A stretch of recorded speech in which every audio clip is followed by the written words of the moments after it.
Assalamu alaikum guys, kusoo dhawaada kanaalkeena cusub ee YouTube channelka. Kanaalkeena cusub waxa uu talagalnay inaan kusoo bandhigno dhammaan casharada shaybaarka iyadoo ahaleed practical ama theory. Waxaan rabnaa inaad na dhiirigelisiin kanaalkeena cusub maadaama markii ugu horeysay aan Soomaali ka hirgelinay kanaal oo lagu soo bandhigayo casharada shaybaarka iyadoo oo qaab muuqaal practical la sameynayo oo luqadada hooy lagu tusayo.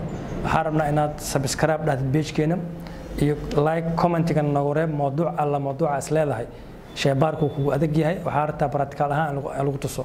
waxaan rajeynaynaa inaan baahidaas practical ka qabtiri doono iyadoo lagu soo bandhigayo luqadada hooyo. Please ka faa'iideyso programkan cusub. waxaan ugu baaqayaa bahda shaybaaristayaasha inay dhiirigeliyaan walaalkiin Dr. Hassan Mohamed inuu oo ka shaqeeyo jaamacadaha magaalada Muqdisho waana macallin qabiir ku ah maadada shaybaarka waana taqaaniin qaarkiina waa taqaaniin oo magaalada kala socotaan intaanan aqoonin hadda kanaalkan isku arki doono ama santiin soo dhawaada.